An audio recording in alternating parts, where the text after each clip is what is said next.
দিনকে কতটা প্রায়োরিটি দিচ্ছি, গুরুত্ব দিচ্ছি, এবং আগামীকালের জন্য প্রস্তুতি আর আমার জাগতিক প্রস্তুতির মধ্যে মিলটা কোথায়, তাই না?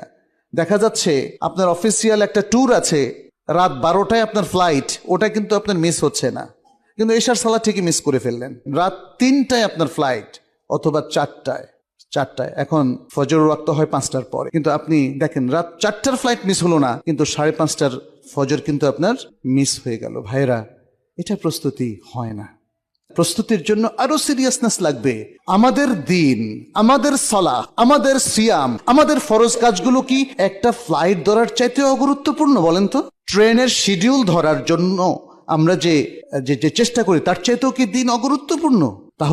তাহলে আমরা কিভাবে নিজেদের একটা ছোট্ট সফরের জন্য যে প্রস্তুতি গ্রহণ করি, দিনের জন্য সে প্রস্তুতি গ্রহণ করছি না, আখিরাতের জন্য সে প্রস্তুতি গ্রহণ করছি না, কবরের আযাব থেকে মুক্তির জন্য সে প্রস্তুতি